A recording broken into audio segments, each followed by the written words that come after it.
no anula la verdad establecida desde la fundación de los tiempos. Cuando llegue ese día, no habrá una segunda oportunidad para quien ignoró todas las advertencias. Será como en el diluvio: la puerta del arca se cierra y las aguas se adueñan de todo. Será como en Sodoma: cae fuego del cielo sin posibilidad de refugio para quien permaneció fuera del abrigo divino. La era en que vivimos se caracteriza por una corrupción tan profunda que muchos ni siquiera perciben que algo anda mal. El pecado ha pasado a ser alabado, defendido y convertido en bandera de libertad. Las prácticas que deberían avergonzar se tratan como conquistas modernas. Ya no se trata solo de pecar en secreto. El mundo quiere la aprobación pública del pecado, exigiendo que todos respalden lo que Dios desaprueba claramente en las Escrituras. En este escenario, muchos cristianos se sienten presionados a callar o ceder. Sin embargo, al igual que Noé y Lot, necesitamos alzar nuestra voz en favor de lo santo, aunque la mayoría se burle de nosotros. Es una cuestión de fidelidad al llamado divino. El consuelo es que el Señor conoce a los que son suyos. Él no permitirá que el justo perezca junto con el impío. En los pasajes sobre el diluvio y la destrucción de Sodoma, vemos que Dios actúa en el momento justo, librando a quienes permanecen firmes en su temor. Esto no significa que no enfrentaremos dificultades o persecuciones, pues la Biblia nunca prometió ausencia de pruebas, pero sí asegura que existe una protección especial para quienes viven conforme a la voluntad de Dios. Al final, al igual que el arca flotó sobre las aguas y que Lot fue sacado de la zona de calamidad, los fieles serán guardados y guiados a la vida eterna. La promesa del regreso de Cristo es un hito innegable de esperanza. El problema nunca ha sido la veracidad de esta promesa, sino la disposición de nuestro corazón para creer y prepararnos. Tal vez muchos se pregunten por qué aún no ha vuelto, y las Escrituras nos revelan que el Señor es paciente, no queriendo que algunos se pierdan, sino que todos lleguen al arrepentimiento. Sin embargo, este tiempo de gracia no es infinito. Así como se cerró la puerta del arca, también se cerrará la oportunidad de reconciliación cuando Él venga. Y en ese momento, de nada servirá argumentar que había planes de convertirse, porque el plazo habrá expirado. Por tanto, la advertencia que se repite es la misma: velad y orad, porque no sabéis cuándo llegará el momento. Todo esto nos invita a reflexionar seriamente sobre cómo estamos viviendo. Si la inmoralidad y la violencia avanzan, si vemos que la crueldad se banaliza, si notamos que las familias se fragmentan y que los valores cristianos son cada vez más atacados, no debemos desesperar, sino reconocer que esas señales fueron anunciadas. La profecía no es para infundir miedo, sino para prepararnos. Quien esté despierto comprenderá que el escenario se desarrolla según lo anunciado y se esforzará en permanecer fiel al Señor. Quien se deja engañar por la aparente normalidad, creyendo que nada grandioso sucederá, corre el riesgo de repetir el error de las generaciones pasadas. No hay término medio entre caminar con Dios y seguir al mundo. O se entra en el arca, o se permanece afuera cuando llegue la tormenta. La pregunta que surge entonces es: ¿qué significa esto para nosotros hoy? ¿Significa que debemos responder al llamado al arrepentimiento de inmediato?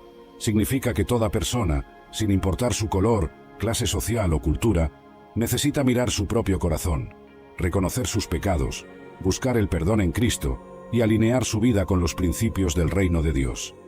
También significa que existe un sentido de urgencia.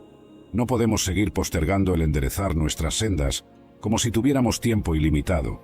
La historia de Noé, Lot y la destrucción de Sodoma y Gomorra ilustra que los días de oportunidad se agotan y que el juicio no falla. La oportunidad de arrepentimiento sigue abierta. El arrepentimiento genuino no es un acto superficial o meramente ritual. Es un cambio de mentalidad y de comportamiento, un dar la espalda al pecado y caminar hacia la luz divina. Dios no desprecia un corazón quebrantado, y Jesús prometió que quien acude a Él nunca será rechazado. Pero, ¿hasta cuándo estará disponible esta invitación? Exactamente hasta el momento en que Cristo regrese, o hasta que nuestra propia vida termine. Después de eso, no quedará ni un resquicio para enmendar lo que fue descuidado. El momento es ahora. Las señales que se extienden por la tierra, la multiplicación de catástrofes y de la maldad humana, la creciente indiferencia hacia la santidad, todo apunta a la urgencia de esta decisión. Del mismo modo que Noé tuvo que escoger obedecer a Dios y construir el arca cuando todos se burlaban de él, hoy debemos alzar la voz de la verdad y vivir en santidad, incluso cuando la sociedad nos llame anticuados o fanáticos. Más vale ser llamado insensato por creer en la palabra que ser arrastrado por la destrucción que caerá sobre quienes se burlan de los valores eternos. ¿Se ha vuelto esta generación peor que Sodoma y Gomorra? Es posible que sí, considerando la escala global y la intensidad con que la iniquidad se manifiesta, alcanzando corazones y mentes en todas partes. Aún así, el llamado de Dios sigue siendo el mismo: salir de en medio de la corrupción, renunciar al estilo de vida que afrenta al Señor, entrar por la puerta angosta que conduce a la vida. La Biblia nos advirtió que llegaría el juicio en los días de Noé, y llegó. La Biblia nos alertó sobre la destrucción de Sodoma, y cayó fuego del cielo. La Biblia nos advirtió sobre la segunda venida de Cristo, y no hay razón para dudar de que se cumplirá. Por lo tanto, así como en los días anteriores al diluvio, y en las últimas horas de Sodoma, muchos siguen incrédulos, pero la verdad no depende de la aprobación humana. Cuando el Señor afirma que algo sucederá, es cuestión de tiempo que ocurra. Que cada uno de nosotros pueda recordar a la esposa de Lot. Ella estuvo a punto de escapar del juicio, pero dirigió su mirada al pasado, dejando claro que su corazón seguía en Sodoma. Que aprendamos del ejemplo de Noé, que no se dejó influir por las burlas y prefirió la fidelidad. Que nos inspire el cuidado amoroso de Dios, que se esmeró en liberar a Lot antes de descargar la destrucción total, y que estemos preparados, porque el Rey vendrá. No necesitamos saber el día, solo necesitamos mantener comunión diaria con Él, alejándonos del pecado y viviendo de modo que, cuando suene la trompeta, seamos hallados irreprensibles en Cristo.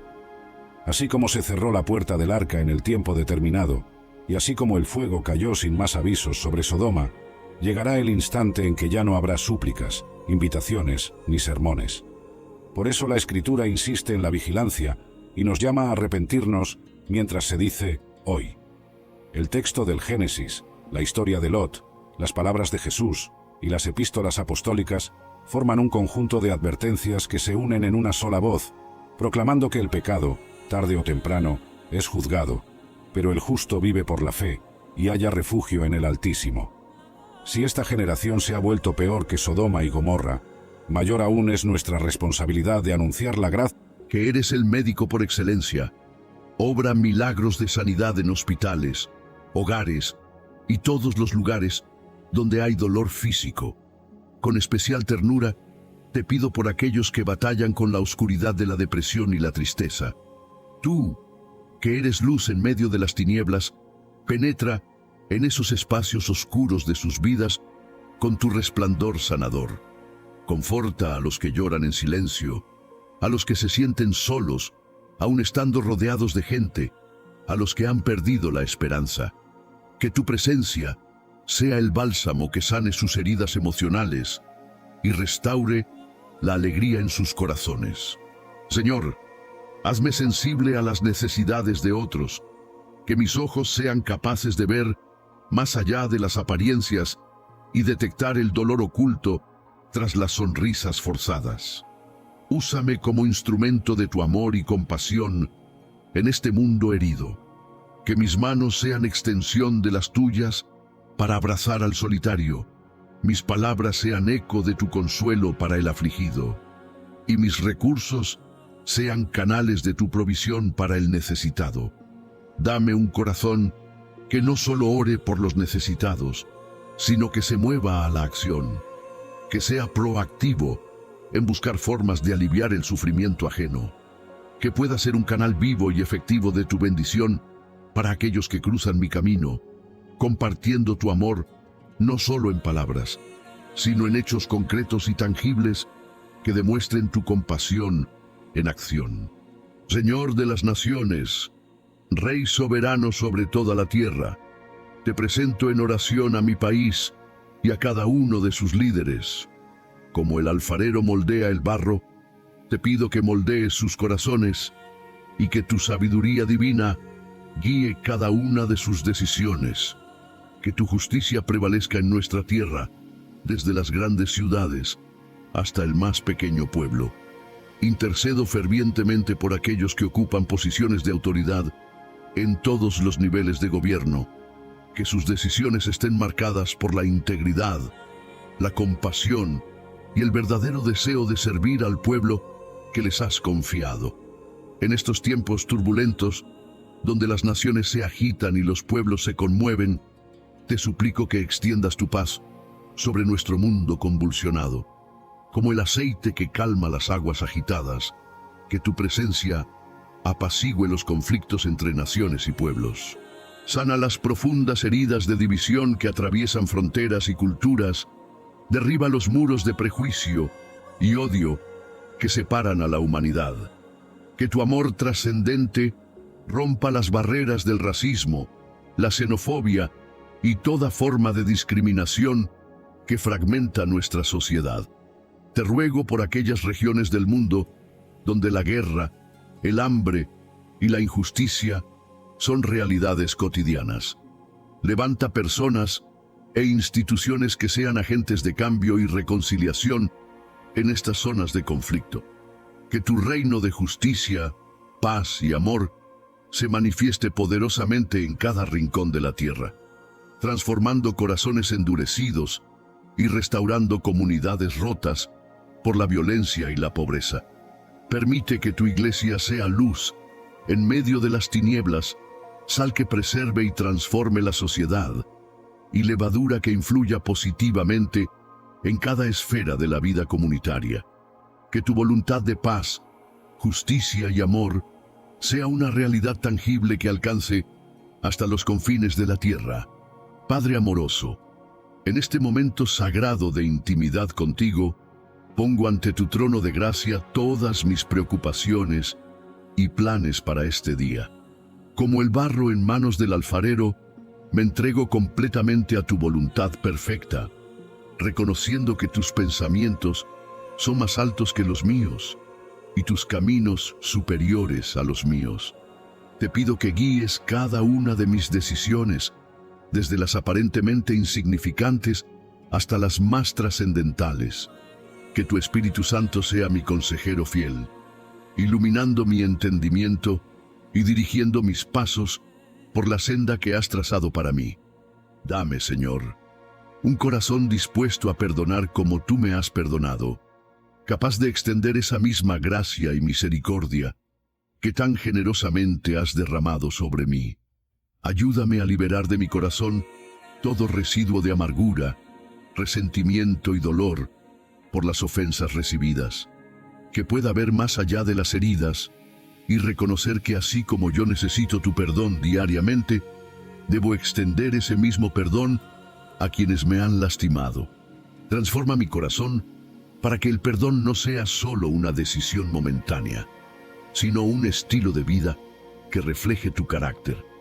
Te pido la gracia de poder ver a otros a través de tus ojos de amor y compasión, superando mis propios prejuicios, juicios precipitados y resentimientos. Ayúdame a ver más allá de las apariencias, a reconocer el valor inherente que has depositado en cada persona que cruza mi camino. Que mi trato hacia los demás esté marcado por la misma paciencia, comprensión y amor incondicional que tú me muestras cada día. Moldea mi carácter para que sea un verdadero reflejo de tu amor transformador, permitiendo que tu luz brille a través de mis acciones y actitudes hacia los demás. Creador supremo, mi corazón se desborda de asombro y maravilla ante la magnífica belleza de todo lo que has creado. Como el salmista que contemplaba los cielos y exclamaba tu grandeza, mi alma se eleva en adoración al observar la perfección de tu obra. Te agradezco por el esplendor de la naturaleza que nos rodea, por cada amanecer que pinta el cielo con colores indescriptibles, por cada atardecer que nos recuerda la majestuosidad de tu poder creador. Los cielos verdaderamente proclaman tu gloria, y el firmamento anuncia la obra de tus manos con una elocuencia que sobrepasa todo lenguaje humano. En cada detalle de tu creación veo reflejada tu sabiduría infinita, en el delicado diseño de una flor, en el vuelo majestuoso de las aves, en el murmullo sereno de los arroyos, en la imponente presencia de las montañas. Cada criatura, desde la más pequeña hasta la más grande. Sean juzgadas las naciones delante de ti. Pon oh Jehová, temor en ellos. Conozcan las naciones que no son sino hombres. Selah. Salmo 10. ¿Por qué estás lejos, oh Jehová, y te escondes en el tiempo de la tribulación? Con arrogancia el malo persigue al pobre. Será atrapado en los artificios que ha ideado, porque el malo se jacta del deseo de su alma. Bendice al codicioso y desprecia a Jehová. El malo, por la altivez de su rostro, no busca a Dios. No hay Dios en ninguno de sus pensamientos. Sus caminos son torcidos en todo tiempo. Tus juicios los tiene muy lejos de su vista. A todos sus adversarios desprecia. Dice en su corazón, no seré movido jamás. Nunca me alcanzará el infortunio. Llena está su boca de maldición y de engaños y fraude. Debajo de su lengua hay vejación y maldad. Se sienta en acecho cerca de las aldeas, en escondrijos mata al inocente. Sus ojos están acechando al desvalido. Acecha en oculto, como el león desde su cueva. Acecha para arrebatar al pobre. Arrebata al pobre trayéndolo a su red. Se encoge, se agacha, y caen en sus fuertes garras muchos desdichados. Dice en su corazón, Dios ha olvidado. Ha encubierto su rostro, nunca lo verá. Levántate, oh Jehová Dios, alza tu mano, no te olvides de los pobres. ¿Por qué desprecia el malo a Dios? En su corazón ha dicho, tú no lo inquirirás. Tú lo has visto, porque miras el trabajo y la vejación, para darle recompensa con tu mano. A ti se acoge el desvalido. Tú eres el amparo del huérfano.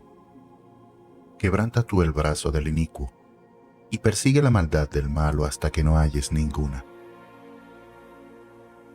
Jehová es Rey eternamente y para siempre. De su tierra han perecido las naciones.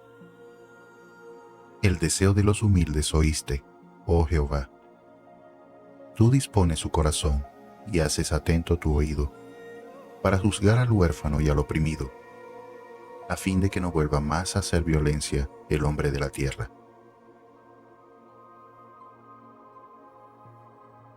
Salmos 11. En Jehová he confiado. ¿Cómo decís a mi alma, que escape al monte cual ave? Porque he aquí, los malos tienden el arco, disponen sus saetas sobre la cuerda, para asaetear en oculto a los rectos de corazón. Si fueren destruidos los fundamentos, ¿qué ha de hacer el justo? Jehová está en su santo templo. Jehová tiene en el cielo su trono. Sus ojos ven, sus párpados examinan a los hijos de los hombres. Jehová prueba al justo, pero al malo y al que ama la violencia, su alma los aborrece. Sobre los malos hará llover calamidades. Fuego, azufre y viento abrasador será la porción del cáliz de ellos.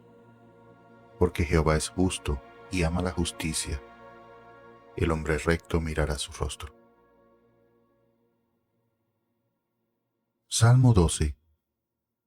Salva, oh Jehová, porque se acabaron los piadosos, porque han desaparecido los fieles de entre los hijos de los hombres. Habla mentira cada uno con su prójimo, hablan con labios lisonjeros y con doblez de corazón. Jehová destruirá todos los labios lisonjeros y la lengua que habla jactanciosamente. A los que han dicho, por nuestra lengua prevaleceremos. Nuestros labios son nuestros. ¿Quién es Señor de nosotros? Por la opresión de los pobres, por el gemido de los menesterosos. Ahora me levantaré, dice Jehová. Pondré en salvo al que por ello suspira.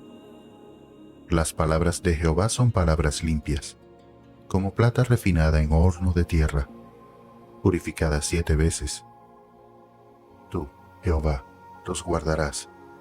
De esta generación los preservarás para siempre. cercando andan los malos, cuando la vileza es exaltada entre los hijos de los hombres. Salmo 13. ¿Hasta cuándo, Jehová, me olvidarás para siempre? ¿Hasta cuándo esconderás tu rostro de mí? ¿Hasta cuándo pondré consejos en mi alma, con tristezas en mi corazón cada día? ¿Hasta cuándo será enaltecido mi enemigo sobre mí? Mira, respóndeme, oh Jehová, Dios mío. Alumbra mis ojos para que no duerma de muerte, para que no diga mi enemigo, lo vencí. Mis enemigos se alegrarían si yo resbalara. Mas yo en tu misericordia he confiado. Mi corazón se alegrará en tu salvación. Cantaré a Jehová, porque me ha hecho bien. Salmo 14. Dice el necio en su corazón, no hay Dios. Se han corrompido, hacen obras abominables, no hay quien haga el bien. Jehová miró desde los cielos sobre los hijos de los hombres, para ver si había algún entendido. Olvidan de que toda provisión comienza en el interior. Napoleon Hill lo deja claro al afirmar que la riqueza comienza con un estado mental, con claridad de propósito, fe y persistencia. Eso es exactamente lo que enseña el Salmo 46. El río que alegra la ciudad de Dios es la imagen de la provisión mental, emocional, espiritual e incluso financiera que fluye cuando estás conectado a la fuente correcta. Este es el gran punto de quiebre entre los que prosperan y los que fracasan. Quien busca solo fórmulas externas, qué acción comprar, qué negocio abrir, qué inversión hacer, sin primero ordenar su interior, vive como alguien intentando llenar un balde con fugas. Puede que entre dinero, sí, pero se escapa, porque falta estructura mental, falta visión, falta alineamiento con el río de la provisión. La mente abastecida por la fuente correcta opera en otro nivel, percibe oportunidades que otros no ven, tiene valentía cuando todos sienten miedo, descansa, no por pasividad, sino por una confianza absoluta de que la provisión no depende del mundo, sino del Dios que controla el mundo. Por eso, cuando el Salmo declara que hay un río que alegra la ciudad de Dios, está diciendo que para quien habita en ese lugar de fe, obediencia y alineamiento, no existe la sequía, existe constancia, existe flujo, y quien vive en ese flujo, prospera. No importa si la economía está en alza o en caída, si el dólar sube o baja, si hay guerra, inflación o recesión. Capítulo 4. Dios está en medio. El secreto de la estabilidad emocional y financiera. El versículo 5 del Salmo 46 es claro y directo. Dios está en medio de ella. No será conmovida. Dios la ayudará al clarear la mañana.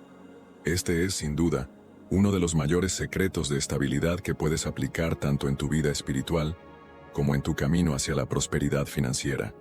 Cuando la Biblia declara que Dios está en medio, no está hablando solamente de una presencia espiritual, sino de una realidad práctica.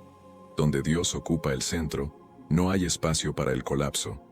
Cuando Él es el fundamento de tu mentalidad, de tu visión, de tus decisiones y de tus finanzas, las circunstancias externas pueden agitarse, pero tú permaneces firme. Y es exactamente de eso que habla Napoleon Hill cuando enseña sobre la importancia de tener un propósito definido y una fe inquebrantable. Según él, la mente humana necesita un centro, un eje, algo que le dé equilibrio. Sin ese centro, se vuelve vulnerable al miedo, a las opiniones ajenas, a las crisis y al caos exterior. El problema de la mayoría de las personas, tanto en lo espiritual como en lo financiero, es que colocan cosas inestables en el centro de sus vidas. Colocan el empleo, colocan el dinero, colocan las circunstancias, incluso colocan a otras personas. Y cuando esas cosas se tambalean, y siempre lo harán, todo lo demás se desmorona. Por eso, el Salmo 46 revela un principio directamente conectado con la verdadera prosperidad. Dios está en medio de ella, no será conmovida. Esto significa que cuando Dios es tu centro, tu fuente, tu pilar, tu mente no se quiebra, tus emociones no colapsan, y tus finanzas encuentran estabilidad, incluso cuando el mundo afuera se derrumba. Napoleon Hill afirma que el mayor activo que una persona puede tener es una mente bien entrenada.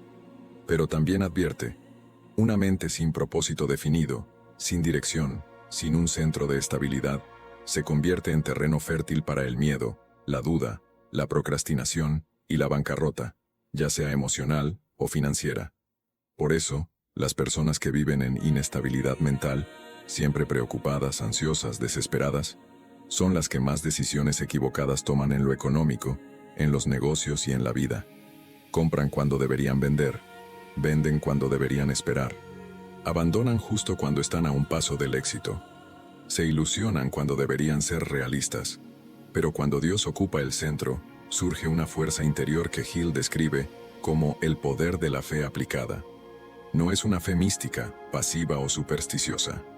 Es una convicción tan fuerte, tan profunda, que produce claridad mental, coraje, disciplina e inteligencia emocional, los verdaderos pilares de la prosperidad.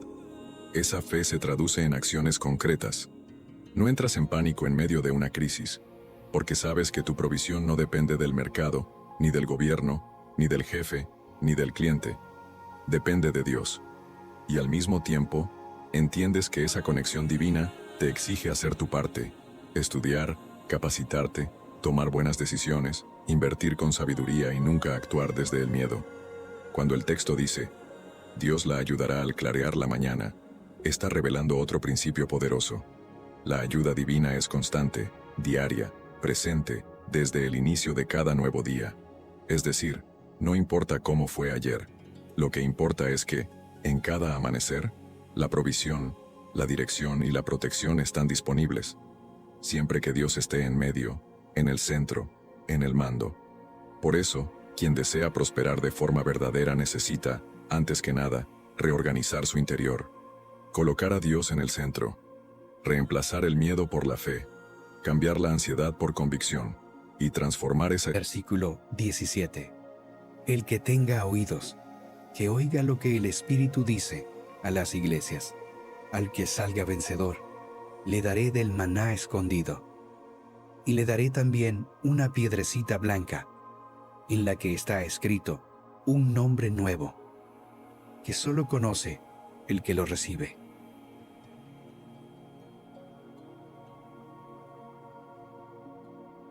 Apocalipsis, capítulo 2, versículo 26 al 29.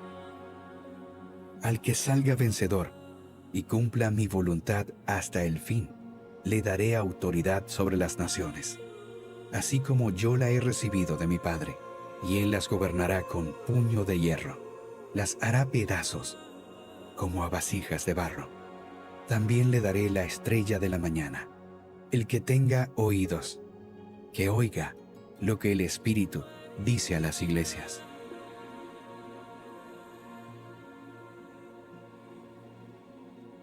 Apocalipsis, capítulo 3, versículos 5 al 6. El que salga vencedor se vestirá de blanco. Jamás borraré su nombre del libro de la vida, sino que reconoceré su nombre delante de mi Padre y delante de sus ángeles. El que tenga oídos, que oiga lo que el Espíritu dice a las iglesias.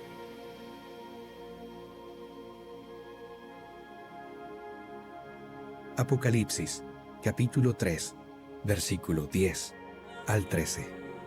Ya que has guardado mi mandato de ser constante, yo por mi parte te guardaré de la hora de tentación que vendrá sobre el mundo entero para poner a prueba a los que viven en la tierra. Vengo pronto. Aférrate a lo que tienes, para que nadie te quite la corona. Al que salga vencedor, lo haré columna del templo de mi Dios, y ya no saldrá jamás de allí.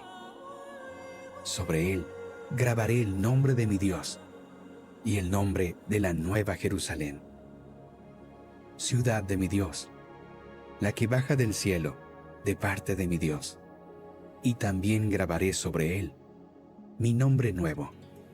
El que tenga oídos, que oiga lo que el Espíritu dice a las iglesias.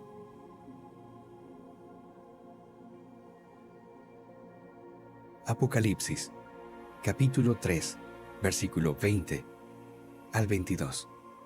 Mira que estoy a la puerta y llamo.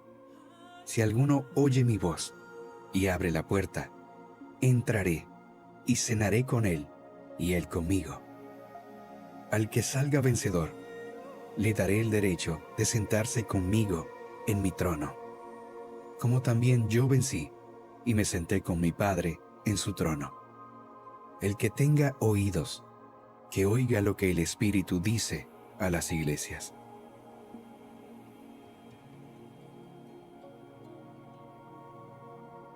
Primera de Pedro, capítulo 3, versículo 10 al 12. En efecto, el que quiera amar la vida y gozar de días felices, que refrene su lengua de hablar el mal y sus labios de proferir engaños, que se aparte del mal y haga el bien, que busque la paz y la siga. Porque los ojos del Señor están sobre los justos y sus oídos atentos a sus oraciones. Pero el rostro del Señor está contra los que hacen el mal.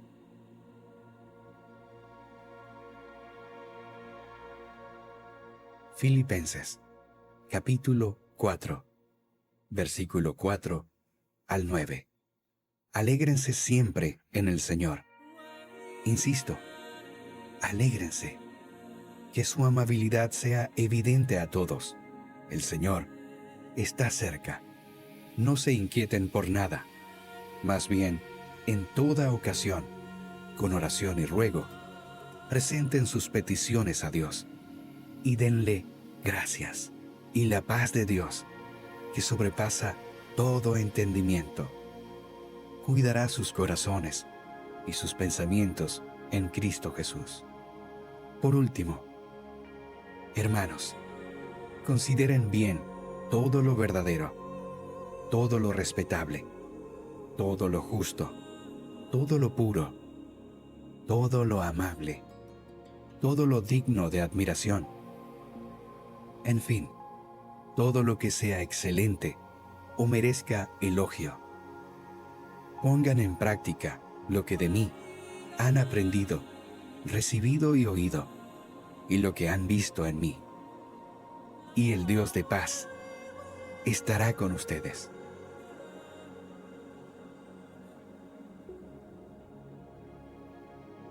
Salmos, capítulo 34, versículos 15 al 19.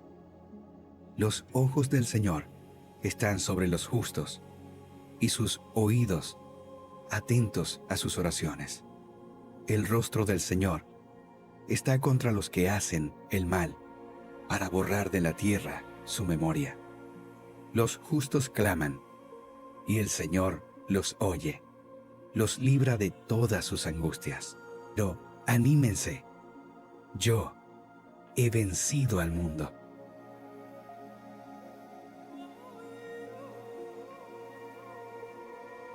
Primera de Pedro, capítulo 5, versículos 6 al 7. Humíllense, pues, bajo la poderosa mano de Dios. Los exalte a su debido tiempo. Depositen en Él toda ansiedad, porque Él cuida de ustedes.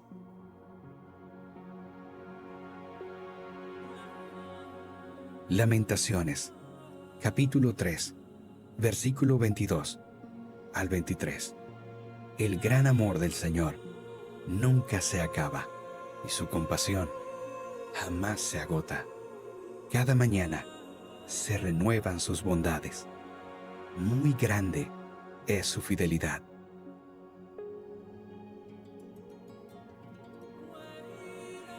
Salmos, capítulo 32, versículos 7 y 10. Tú eres mi refugio. Tú me protegerás del peligro y me rodearás con cánticos de liberación. Muchas son las calamidades de los malvados, pero el gran amor del Señor envuelve a los que en Él confían.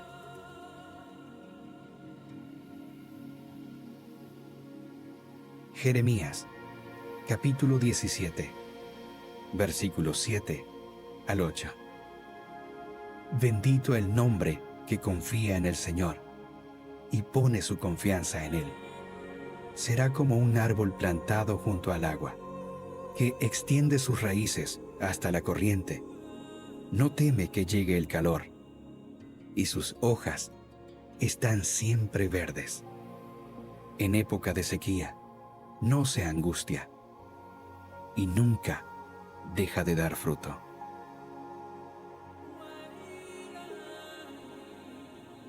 Romanos, capítulo 8, versículo 26 al 30. Asimismo, en nuestra debilidad, el Espíritu acude a ayudarnos. No sabemos qué pedir, pero el Espíritu mismo intercede por nosotros con gemidos que no pueden expresarse con palabras. Y Dios, que examina los corazones, sabe cuál es la intención del Espíritu, porque el Espíritu intercede por los creyentes conforme a la voluntad de Dios. Ahora bien, sabemos que Dios dispone todas las cosas para el bien de quienes lo aman, los que han sido llamados de acuerdo con su propósito, porque a los que Dios conoció de antemano, también los predestinó a ser transformados según la imagen de su Hijo, para que Él sea el primogénito entre muchos hermanos. A los que predestinó, también los llamó. A los que llamó, también los justificó. Y a los que justificó, también los glorificó.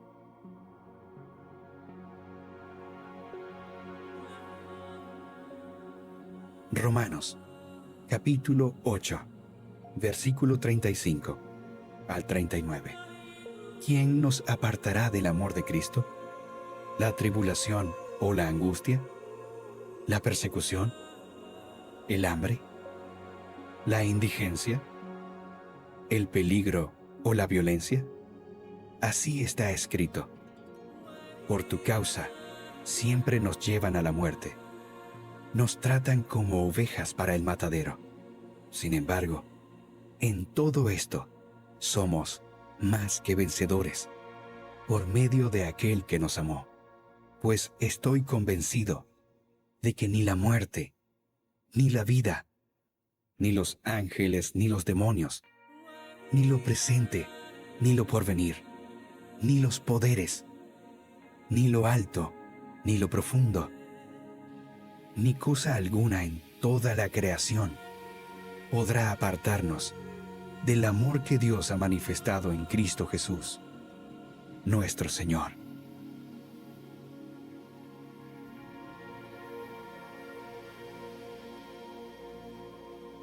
Isaías capítulo 41, versículo 10 al 13. Así que no temas, porque yo estoy contigo. No te angusties, porque yo soy tu Dios. Te fortaleceré y te ayudaré. Te sostendré con mi diestra victoriosa. Todos los que se enardecen contra ti, sin duda serán avergonzados y humillados. Los que se te oponen serán como nada. Contigo, tú ya estás moviendo piezas en el cielo y en la tierra para bendecirnos. Señor, confesamos que muchas veces hemos buscado la prosperidad en lugares equivocados. Hemos pensado que viene de trabajar más horas, de tener más contactos, de ser más inteligentes. Pero tú nos enseñas que la verdadera prosperidad viene de conocerte y obedecerte. Reconocemos que hemos permitido que las voces del mundo hablen más fuerte que tu voz en nuestras vidas. Hemos escuchado más las noticias que tus promesas, más las opiniones de otros que tu palabra. Pero hoy decidimos sintonizar nuestro corazón con tu frecuencia. Padre, gracias porque eres paciente con nosotros cuando nos desviamos. Gracias porque no te cansas de llamarnos de vuelta a tu camino. Gracias porque tu misericordia es nueva cada mañana y tus oportunidades nunca se agotan. Queremos honrarte no solo con nuestras palabras, sino con nuestra forma de vivir. Que nuestras decisiones reflejen que creemos en ti. Que nuestras actitudes muestren que confiamos en ti. Que nuestras palabras declaren que dependemos de ti. Señor, reconocemos que la prosperidad que tú das no es solo para nosotros, sino para que seamos de bendición a otros. Queremos ser como Abraham, que fue bendecido para ser bendición. Queremos prosperar para que a través de nosotros otros también puedan prosperar. Gracias porque en tu reino no hay competencia, hay abundancia para todos. Gracias porque cuando uno prospera en tu casa, todos podemos prosperar. Gracias porque tu corazón de padre quiere ver a todos sus hijos viviendo en plenitud. Padre, mientras hacemos este reconocimiento y esta gratitud, ya sentimos que algo está cambiando en nuestro interior. Ya sentimos que tu paz está llegando, que tu prosperidad se está activando, porque sabemos que todo empieza en el corazón, y nuestro corazón ahora está enfocado en ti. Señor, queremos ser honestos contigo sobre el peso que llevamos cuando vivimos en ansiedad y temor por el futuro. Reconocemos que muchas veces nuestros corazones se han llenado de preocupaciones que no te hemos entregado completamente. Sabemos que cuando cargamos con ansiedades que no son nuestras, cuando tratamos de resolver problemas que están en tus manos, creamos una barrera entre nosotros y tu paz. Es como si pusiéramos un muro entre nuestro corazón y tu corazón. Padre, confesamos que el miedo a la escasez nos ha hecho vivir en tensión constante. Tememos que no haya suficiente dinero, que no haya suficientes oportunidades, que no haya suficiente tiempo. Pero tú nos prometes en tu palabra que para los que te temen no hay escasez de ninguna cosa buena. Reconocemos que el miedo a las malas noticias nos ha robado el sueño muchas noches. Nos levantamos preguntándonos, ¿qué cosa mala puede pasar hoy?, en lugar de preguntarnos, ¿qué cosa buena tienes preparada para nosotros? Pero el Salmo 112 dice que el justo no temerá de malas noticias, porque su corazón está firme, confiado en ti. Señor, confesamos que la ansiedad no solo nos separa de ti, sino que también afecta nuestras relaciones con otros. Cuando estamos preocupados, no podemos amar bien. Cuando estamos ansiosos, no podemos dar lo mejor de nosotros a nuestra familia, a nuestros amigos, a nuestro trabajo. También reconocemos que la ansiedad crea división dentro de nosotros mismos. Una parte de nosotros quiere confiar en ti, pero otra parte quiere mantener el control. Una parte quiere descansar en tus promesas, pero otra parte quiere seguir planeando para lo peor. Padre, entendemos que vivir en ansiedad es vivir como si tú no fueras real, como si tus promesas no fueran verdaderas, como si tu amor por nosotros fuera solo una idea bonita pero no una realidad práctica. Sabemos que cuando vivimos esperando siempre lo peor, entrenamos nuestro corazón para la escasez en lugar de entrenarlo para la abundancia. Nos acostumbramos a pensar que las cosas buenas les pasan a otros, pero no a nosotros. Señor, reconocemos que el temor al futuro nos roba la alegría del presente. Nos perdemos las bendiciones de hoy porque estamos preocupados por los problemas de mañana. Pero tú nos dices que a cada día le basta su propio mal y que no nos preocupemos por el día de mañana. Confesamos que muchas veces hemos vivido en supervivencia en lugar de vivir en abundancia. Hemos pensado que lo normal es apenas tener suficiente, cuando tú quieres que vivamos en la prosperidad que viene de conocerte y obedecerte. Padre, entregamos ante ti toda ansiedad, todo temor, toda preocupación que hemos estado cargando. Reconocemos que no fueron hechas para estar en nuestros hombros, sino para estar en los tuyos. Tú puedes con todo. Nosotros no podemos con nada sin ti. Señor, confesamos que hemos permitido que los ¿qué tal si controlen nuestros pensamientos? ¿Qué tal si perdemos el trabajo? ¿Qué tal si se enferma alguien de la familia? ¿Qué tal si no tenemos suficiente dinero para el futuro? Pero tú nos recuerdas que cada uno de esos ¿qué tal si está cubierto por tu amor y tu cuidado? Reconocemos que la ansiedad nos ha hecho vivir como si fuéramos los únicos responsables de que todo salga bien. Hemos olvidado que tú eres nuestro socio en la vida, que no tenemos que cargar solos con el peso de las decisiones importantes. Lucharon contra el dragón, y el dragón y sus ángeles lucharon contra ellos. Pero estos no fueron suficientemente fuertes, y así perdieron su lugar en el cielo. El gran dragón fue arrojado fuera. Él es la serpiente antigua llamada Diablo o Satanás, que engaña al mundo entero. Él y sus ángeles fueron lanzados a la tierra. Este evento marcó la caída de Lucifer, ahora conocido como Satanás, que significa adversario, y de los ángeles que lo siguieron, ahora llamados demonios o espíritus malignos. La batalla en el cielo debe haber sido un espectáculo inimaginable, con fuerzas angelicales poderosas, enfrentándose en un conflicto cósmico. Miguel, uno de los arcángeles de Dios, lideró las fuerzas celestiales leales contra Satanás y sus seguidores. El resultado nunca estuvo en duda. Dios, en su omnipotencia, podría haber aplastado la rebelión instantáneamente. Sin embargo, permitió que la batalla ocurriera, tal vez para demostrar a todos los seres celestiales las consecuencias de la rebelión y la futilidad de oponerse al Creador. La expulsión de Satanás y sus seguidores del cielo no fue el final de su historia. Dios, en su infinita sabiduría, y por razones que a menudo nos escapan, permitió que continuaran existiendo, aunque con poder y libertad limitados.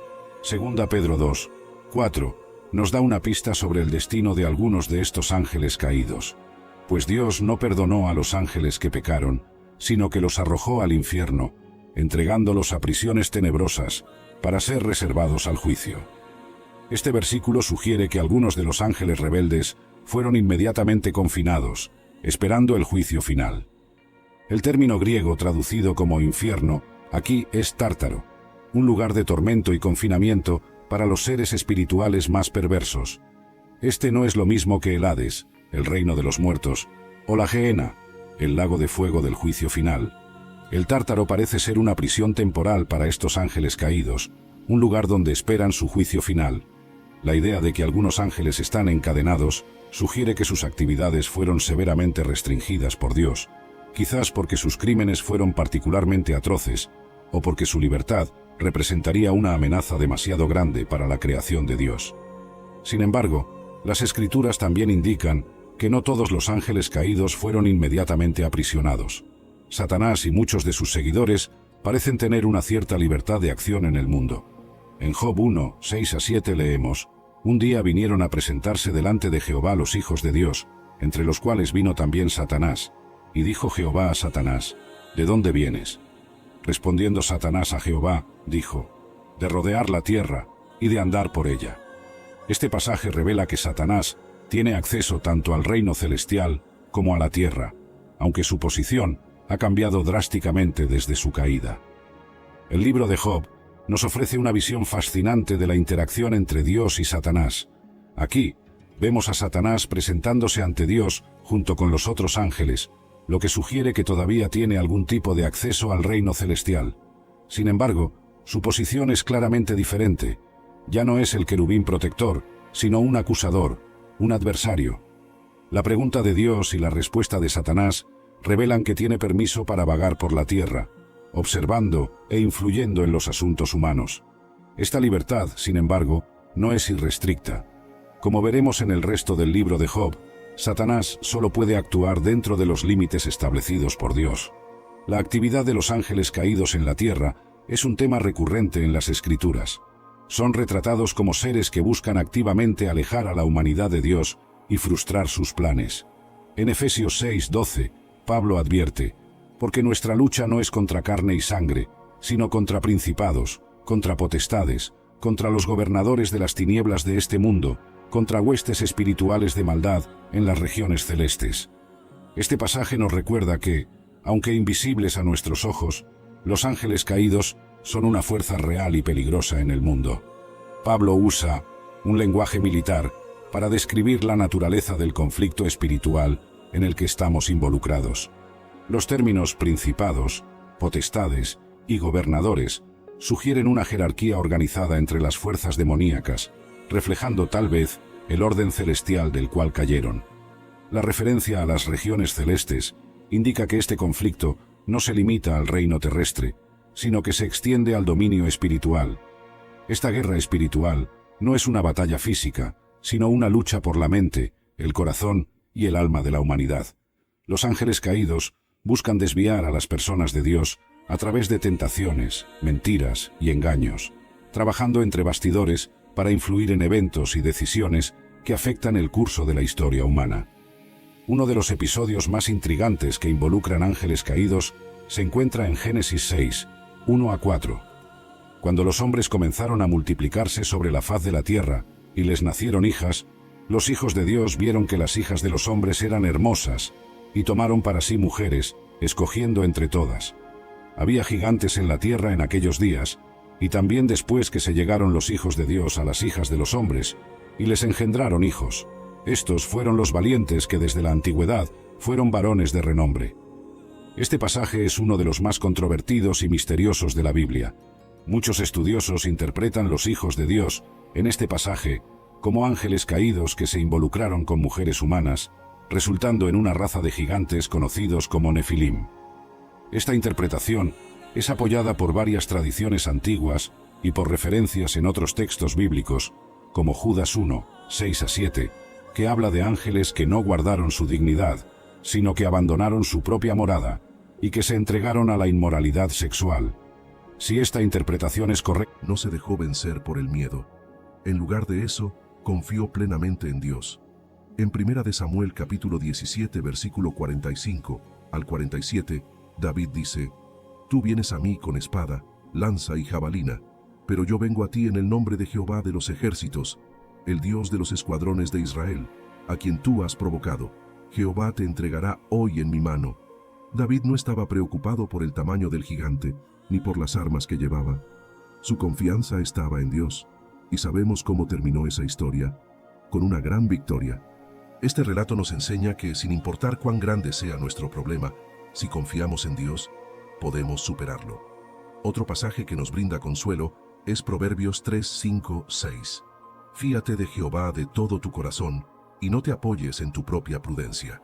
Reconócelo en todos tus caminos, y Él enderezará tus veredas. Este versículo nos recuerda que debemos confiar en Dios con todo nuestro corazón, y no depender solo de nuestra propia comprensión. A veces, no entendemos por qué ocurren ciertas cosas, pero confiar en Dios significa creer que Él tiene un plan y que guiará nuestros pasos. Además, en el Nuevo Testamento, Jesús nos ofrece palabras de consuelo en Juan capítulo 14, versículo 27. La paz os dejo, mi paz os doy. Yo no os la doy como el mundo la da. No se turbe vuestro corazón, ni tenga miedo. Jesús nos ofrece una paz que es diferente a la paz del mundo.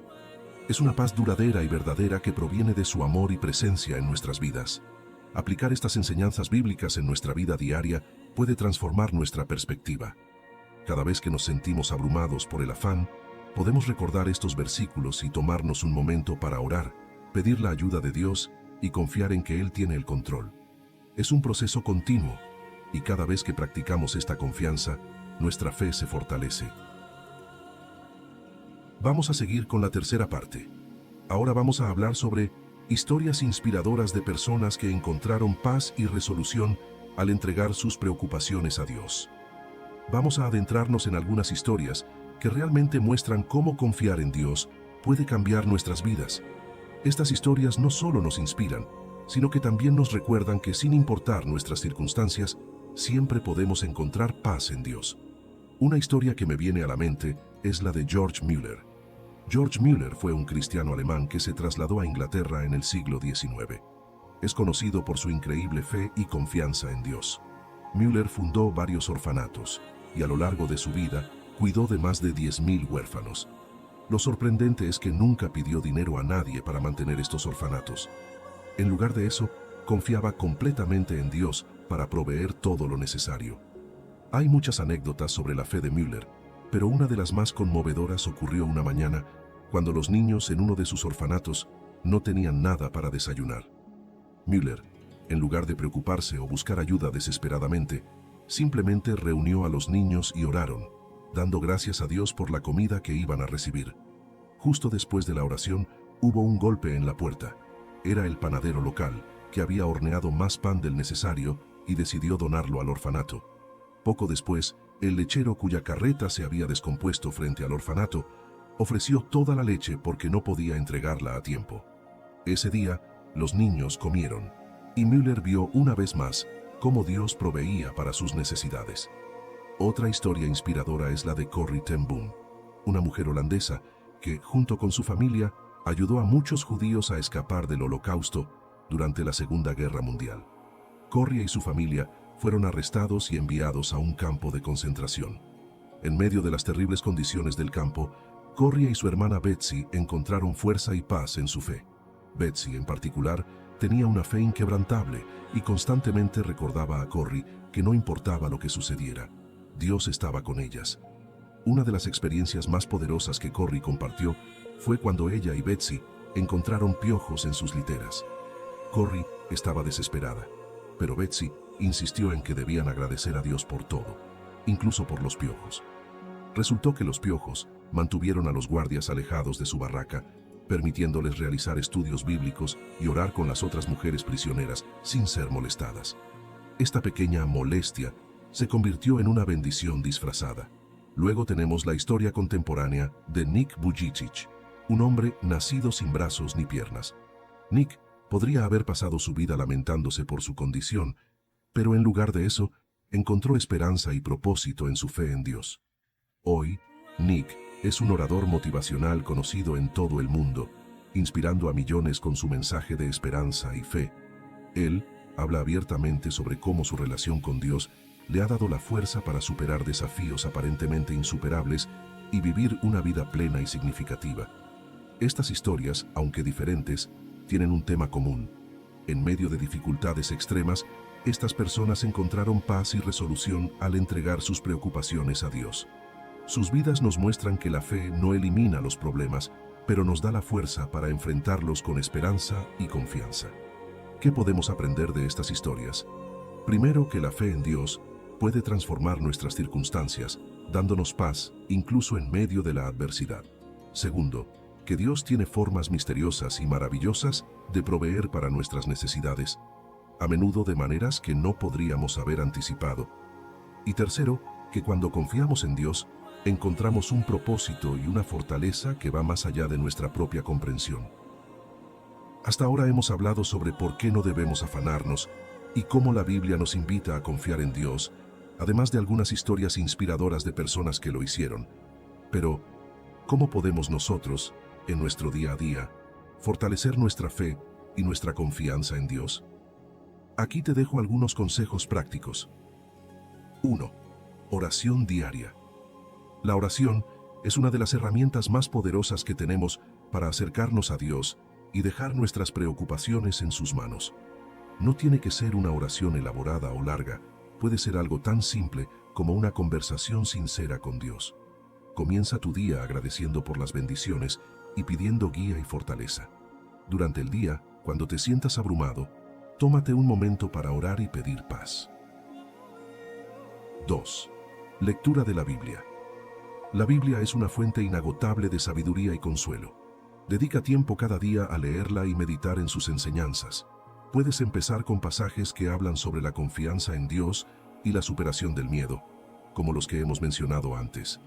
Reflexiona sobre cómo se aplican a tu vida y cómo pueden ayudarte a manejar tus preocupaciones. 3. Mantén una actitud de gratitud. La gratitud puede cambiar completamente nuestra perspectiva. Cuando te sientes agradecido, es más fácil confiar en que Dios está trabajando en tu vida. Haz una lista de cosas por las que estás agradecido y añádeles nuevas cada día. Agradece a Dios por las pequeñas y grandes bendiciones y verás cómo tu actitud cambia. 4. Rodearte de personas de fe. Compartir tu vida con personas que también tienen fe en Dios puede ser muy alentador. Únete a una comunidad de fe, como una iglesia o un grupo de estudio bíblico. Estas personas pueden ofrecerte apoyo, oración y consejo. Además, escuchar cómo otros han superado sus propios desafíos a través de la fe puede inspirarte y fortalecer tu propia confianza en Dios. 5. Practica el dejar ir. Esto puede ser más fácil decirlo que hacerlo, pero es crucial. Practica el acto de dejar tus preocupaciones en manos de Dios. Puedes hacer esto visualizando que pones tus problemas en una caja y la entregas a Dios, o escribiendo tus preocupaciones en un papel y luego deshaciéndote de él. Recuerda que no estás solo en esto y que Dios te ayudará a llevar tus cargas. 6. Vive un día a la vez. Como mencionamos anteriormente, Jesús nos enseñó a no preocuparnos por el mañana, porque cada día tiene sus propios desafíos. Intenta centrarte en el presente y en lo que puedes hacer hoy. Cuando te encuentres preocupándote por el futuro, recuérdate a ti mismo que Dios tiene el control y que lo único que puedes manejar es el aquí y el ahora.